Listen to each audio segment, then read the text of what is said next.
हमारे स्पोर्ट्स में बहुत से ऐसे प्लेयर्स हैं जो कि एजुकेट नहीं हैं और कुछ जो एजुकेट हैं पर फिर भी अनपढ़ है। डिवीजन लेवल पे भी अगर देखा जाए वो फॉर्म करता है, उसको इतने स्पॉन्सरशिप मिलते हैं, बट हम लोग जो है हम इतनी ट्रेनिंग करते हैं पूरा साल, बट उस लेवल का हमें अचीवमेंट नहीं मिल रही है, मतलब जो हम डिज़र्व करते हैं। पूरे लाहौर में आप देखें एक जगह ही ट्रैक बना हुआ है, वहाँ पे भी कोई स्कूल का फंक्शन हो जाए तो हमें ट्रेनिंग नहीं करने देते, वहाँ की मेंबरशिप फ़ीस जमा ना करवाएं हमें ट्रेनिंग नहीं करने देते। बातें सुनने को मिलती हैं, ये लड़की है तो ये कैसे है, ये क्यों जा रही है ग्राउंड में, क्यों इसने किट की हुई है, कैसे भाग रही है, ये वो। क्या ओलंपिक्स जाके नया सीखा जो ट्रेनिंग में नहीं पता था? बाहर की एथलीट्स बहुत ज़्यादा मतलब हमसे ज़्यादा स्ट्रॉन्ग है, बिल्ड वाइज स्ट्रॉन्ग है, उनकी डाइट हमसे अच्छी होती है, उनके कोचेज़ उनके साथ, उनके मसाजर उनके साथ, उनके फिजियो उनके साथ, लेकिन पाकिस्तान में ये फैसिलिटीज़ अभी तक नहीं है। यहाँ पे गवर्नमेंट को चाहिए कि वो स्टेप ले ताकि हमारे ज़्यादा से ज़्यादा इवेंट्स करवाए, ताकि हम और ज़्यादा कंपटीशन का पता चले कि कंपटीशन कैसे होते हैं। पाकिस्तान में बहुत ऐसा है कि वो ये कर रहा है तो मैं भी ये करूँगा, बट ऐसे नहीं होता। हर एक की डिफरेंट ट्रेनिंग होती है, हर एक की डिफरेंट मेंटालिटी होती है। अस्सलाम वालेकुम, वेलकम टू डिस्कवर पॉडकास्ट। मैं हूं आपकी मेज़बान अरीशा आफ्ताब। जब ख़वातीन अपने ख्वाबों का तयन करती हैं तो कोई भी रुकावट इन्हें रोक नहीं सकती। मैं बात कर रही हूं पाकिस्तान की फास्टेस्ट गर्ल, फास्टेस्ट रनर फ़ाइका की, जो आज डिस्कवर पाकिस्तान की मेहमान होंगी। आज के प्रोग्राम में हम इनकी जर्नी, इनके काम और आगे नई आने वाली जो एथलीट्स हैं उनके टिप्स पर बात करेंगे। अस्सलाम वालेकुम फ़ाइका, कैसी हैं आप? पहले वेलकम टू डिस्कवर पाकिस्तान। वालेकुम अस्सलाम, अल्हम्दुलिल्लाह मैं ठीक ठाक। अच्छा, पहले आप हॉकी प्लेयर थी, फिर बाद में आपने रनिंग को चूज़ किया, इसके पीछे क्या जर्नी है?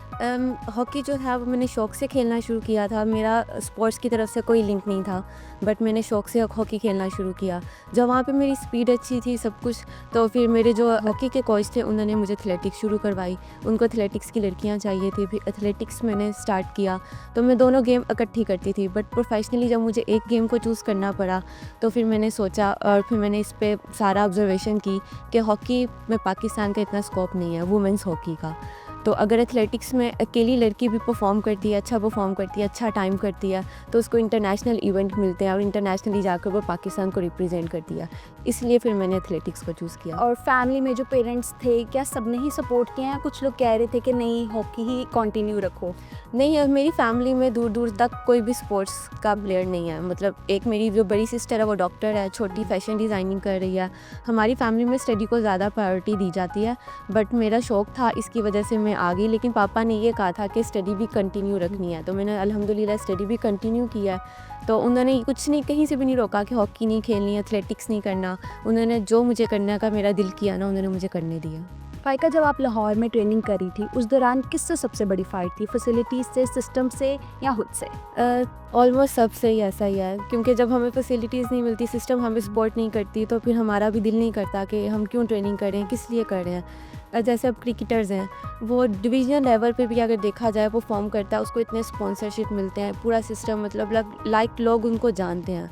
बट हम लोग जो है हम इतनी ट्रेनिंग करते हैं पूरा साल, हम लोग कोई दिन नहीं हम स्किप करते, बीच में कुछ ना कुछ गैप ले लेते हैं, बट हम लोग ट्रेनिंग स्किप नहीं करते, मेहनत करते हैं सब कुछ, बट उस लेवल का हमें अचीवमेंट नहीं मिल रही है। मतलब जो हम डिज़र्व करते हैं, स्पॉन्सरशिप डिज़र्व करते हैं, एक नाम डिज़र्व करते हैं, हमें उस तरह का नहीं मिल रहा। इवन के हमें जो ट्रैक वगैरह है ना, पूरे लाहौर में आप देखें एक जगह ही ट्रैक बना हुआ है, पंजाब स्टेडियम, वहाँ पे भी कोई स्कूल का फंक्शन हो जाए तो हमें ट्रेनिंग नहीं करने देते, वहाँ की मेंबरशिप फ़ीस जमा ना करवाएं हमें ट्रेनिंग नहीं करने देते। इवन मैं जैसे ओलंपियन हूँ, ओलंपियन पाकिस्तान में बहुत कम है, गिनते चुनते ओलंपियंस हैं, जैसा बरशद नदीम है, ठीक है, उनको नहीं रोका जाता, उनका एक नाम बन चुका है। तो ऐसे हम भी ओलंपियन हैं, हमारा भी एक नाम है, बट हमें नहीं कोई पहचान मिलती, ना ही हमें कोई स्पॉन्सरशिप मिलती है। तो सबसे बड़ा रीज़न ही है। फिर एज अ फीमेल तो मुझे और भी चीज़ें काफ़ी ज़्यादा फेस करनी पड़ती है, घर से निकलना, सब कुछ अपने आप को कवर करना, बहुत सा माशरा मतलब देख कर करना पड़ता है। नहीं तो बातें सुनने को मिलती हैं, ये लड़की है तो ये कैसे है, ये क्यों जा रही है ग्राउंड में, क्यों इसने किट की हुई है, कैसे भाग रही है, ये वो बहुत चीज़ें फेस करनी पड़ती जैसे हैं। आपने कहा आप ओलंपियन हैं, जब ओलंपिक्स से पहली कॉल आई तो किस किस्म के इमोशंस थे? सबसे पहले जाके किसको बताया था?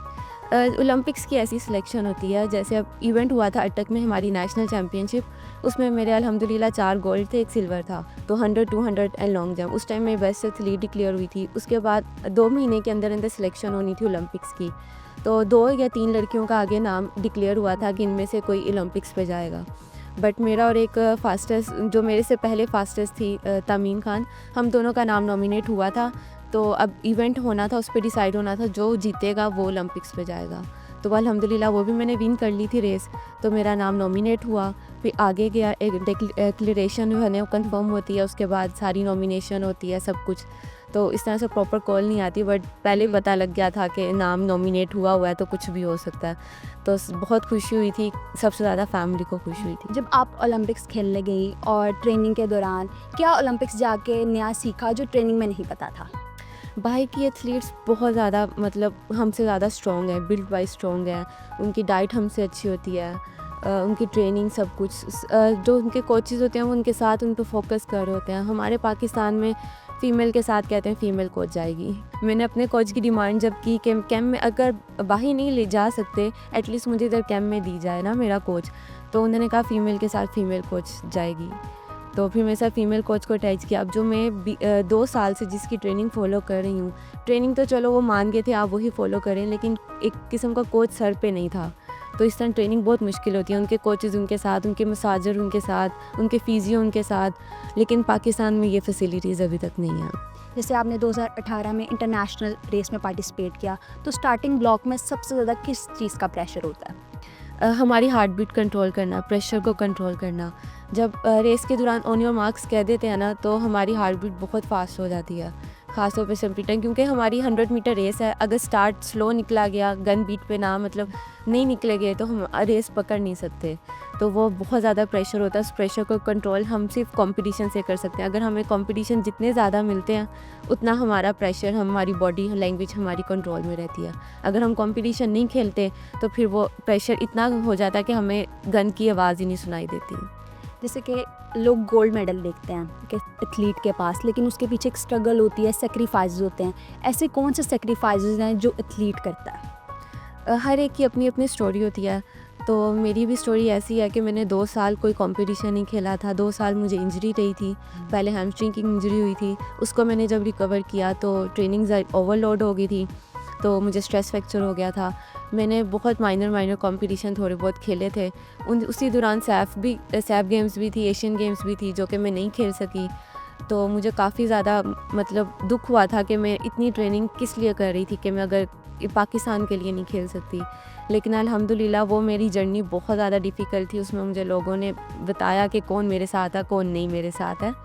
तो वो स्ट्रगल फेस मेरा बहुत ज़्यादा मुश्किल था। उसी का अल्लाह पाक ने मुझे फल दिया कि मेरी ओलंपिक्स के लिए सिलेक्शन हुई। जैसे कि आपने कहा इंजरी हो जाती है, नहीं किसी स्टेज पे परफॉर्म कर पाते, तो एक मेंटल प्रेशर होता है। फिर जब वापस आता है एक एथलीट, तो कैसे ओवरकम करता है?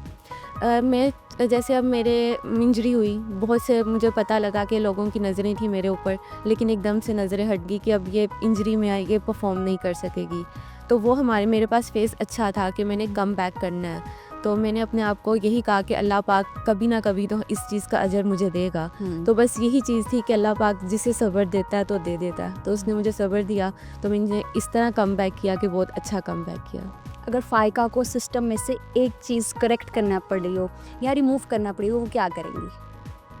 मैं यही कहूँगी कि जो हमारी फेडरेशंस हैं, हमारी एनओसीज़ हैं, हमारी जो पीएसबी है, वो आपस में मिल के काम करें। ये नहीं कि उन लोगों की मुखालफत में प्लेयर ज़ाया हो जाता है। तो मैं यही कहूँगी कि उनकी जो भी क्लैशेज़ हैं, जो कुछ भी है, वो आपस में मिल के काम करें और गवर्नमेंट इसमें साथ दे।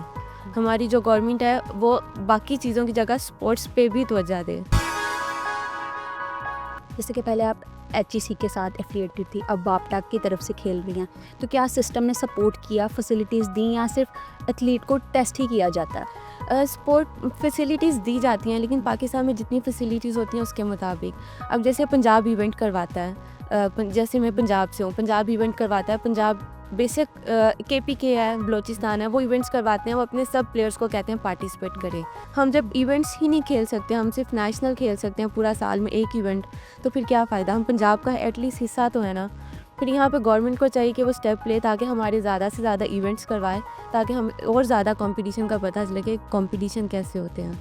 एक ट्रेनिंग मिथ जो आपको बाद में पता लगी हो, लेकिन आप फॉलो कर रही थी पहले से, लेकिन बाद में पता लगी हो कि ये गलत है, जो अब बिगनर्स एथलीट हैं उनको अगर बताना चाहे? मैं यही कहूँगी कि जो हर एक की बॉडी फिज़िक डिफरेंट ट्रेनिंग मांगता है।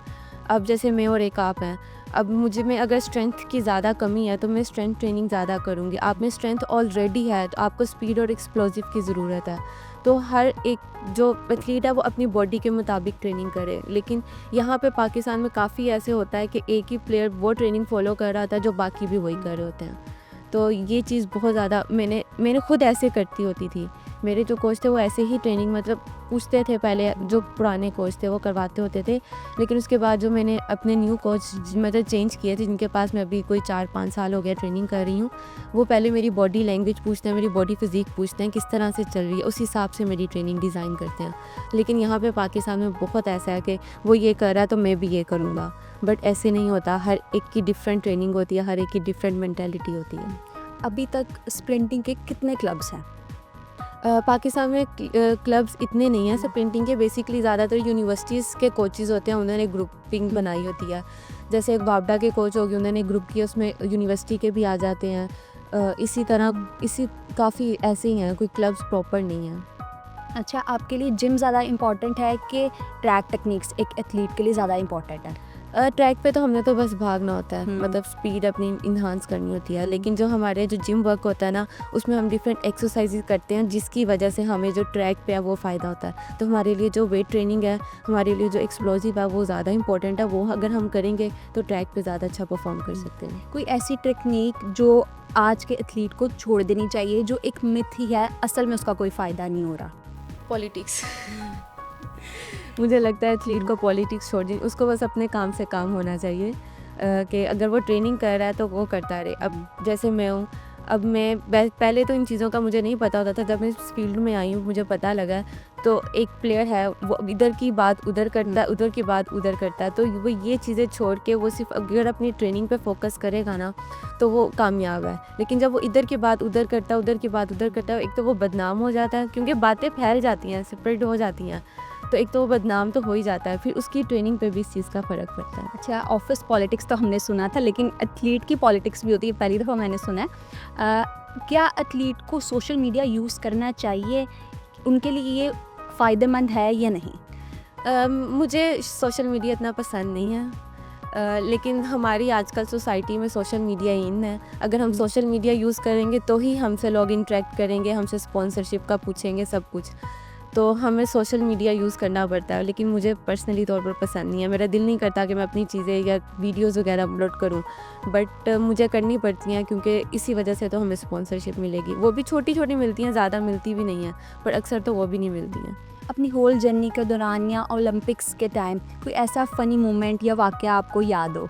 अभी भी मैं इस बात पर अगर बात करती हूँ तो हंसी आती है। जब मैंने एथलेटिक्स शुरू की थी, स्टार्टिंग की बात है, तो एक नाम था गोहर शहबाज, वो के अभी फास्टेस्ट मैन रह चुके हैं, ठीक है। वो अभी दोबारा कम बैक कर रहे हैं अब इंशाल्लाह।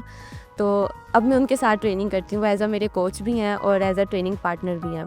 तो स्टार्टिंग में जब मैं एथलेटिक्स में आई थी तो उनका एक बहुत नाम था कि लाइक वो गोहर शहबाज वगैरह वगैरह। तो एक अचानक मैं ट्रेनिंग कर रही, तो मैं जंप कर रही थी, मुझे जंप की टेक्निक नहीं पता थी। उस टाइम मेरे कोई और कोच थे तो वो मुझे बता रहे थे। तो मैंने जंप टेक ऑफ करने की कोशिश की तो मैं अखाड़े, मतलब वो रेत होती है अखाड़ा, उसके अंदर जाके गिर गई, मुँह भी मेरा अंदर। तो वो खड़े हुए थे और उनके पाँव में मेरा सर था, मतलब मुंह था। अब तो हमारा काफ़ी फ्रेंकनेस है as a coach, as a training partner. अभी भी कहते हैं तो पहले दिन से मेरी चंडों में गिरी हुई हो। तो ये बहुत फनी मोमेंट है अभी तक मेरी। अभी फ़ीमेल को तो हमेशा से चैलेंजेस फेस करना ही पड़े हैं। आपको किन किन चैलेंजेस का सामना करना पड़ा फील्ड में as a female athlete? Starting में तो पहले फैमिली की तरफ से थोड़ा था। मेरे पापा ने मुझे फुल सपोर्ट किया, लेकिन मेरी जो दादू हैं, मामा, वो अक्सर कहती होती थी कि फैमिली बातें करती है, तुम इस फील्ड में जा रही हो। मतलब हमने अक्सर महीना महीना घर नहीं रहना होता जब हमारे कैंप्स लगते हैं। तब तो मेरा स्टार्ट था, तो फैमिली ने काफ़ी, मतलब मेरी अपनी फैमिली ने नहीं, मतलब सेकंड थर्ड वगैरह ना, उन्होंने काफ़ी मतलब बातें की थी। बट अब जब मैंने अचीवमेंट हासिल किया, अब मेरा नाम है एक, तो वही लोग मुझे बहुत ज़्यादा अप्रिशिएट करते हैं। तो घर की तरफ से ये प्रॉब्लम थी। और जब मैं बाहर जाती थी तो फिर मुझे ये बहुत ज़्यादा ऑकवर्ड स्टार्टिंग में हुआ कि लाइक हमने ट्रैक सूट पहनना है, टाइट्स में ट्रेनिंग करनी है। लेकिन आस्ता आस्ता फिर इस चीज़ को भी मैंने अडॉप्ट कर लिया। तो इन चीज़ों को भी बहुत ज़्यादा निगलेक्ट करना मैंने बाद आस्ता आस्ता सीखा, क्योंकि मैं एक यूनिवर्सिटी से अगर पढ़ी हुई हूँ, एक बोल्ड माइंडेड लड़की हूँ, तो इसका मतलब ये नहीं है कि अगर मैं किसी से हंस के बात करूँ तो इसका मतलब कुछ और हो जाए। हमारी इस फील्ड में इस चीज़ को बड़ा नेगेटिव माना जाता है, लेकिन आस्ता आस्ता मुझे पता लगा इस फील्ड में क्या है क्या नहीं है। ये एजुकेशन डिफरेंट है और गेम्स स्पोर्ट्स डिफरेंट है। हमारे स्पोर्ट्स में बहुत से ऐसे प्लेयर्स हैं जो कि एजुकेट नहीं हैं, और कुछ जो एजुकेट हैं पर फिर भी अनपढ़ है। ये मेंटालिटी की बात है स्पोर्ट्स में, तो इस चीज़ का बहुत ज़्यादा लड़कियों को नुकसान होता है। आज की फ़ाइका, अगर उस फ़ाइका को कोई मैसेज देना चाहे जो फ़ाइका हॉकी खेलती थी, तो क्या देना चाहेंगी? मैं ये कहूँगी तुमने बड़ा अच्छा फ़ैसला किया, एथलेटिक्स को चूज़ किया, और कुछ काम थे जो ख़राब भी किए हैं, तो मैं वही कोशिश करूँगी कि वो काम मैं दोबारा ना करूँ और आगे बेहतरी करूँ। जैसे कि आपने कहा कुछ मिस्टेक्स आपने भी की हैं, जो आने वाले वक्त में जो लड़कियां आपको देख रही हैं उनको क्या मैसेज देना चाहेंगी, क्या टिप्स देना चाहेंगी वो गलतियां ना करें और इन चीज़ों से बचें तो वो कामयाब होगी? यही कहूँगी कि believe in your self, don't trust anyone with five अपने पेरेंट्स के, और किसी पर ट्रस्ट ना करें। ठीक ये हो मैसेज गया। फ़ाइका, थैंक यू सो मच, आपने डिस्कवर पाकिस्तान को टाइम दिया। होप सो हमारी ऑडियंस भी इससे सीखेगी और ऐसे ही और फ़ाइका हमारे मुल्क में पैदा होंगी। अगली बार मिलेंगे नाजरीन ऐसे ही किसी पर्सनैलिटी के साथ। अपनी मेज़बान अरीशा आफ्ताब को दीजिए इजाज़त। देखते रहिए डिस्कवर पाकिस्तान।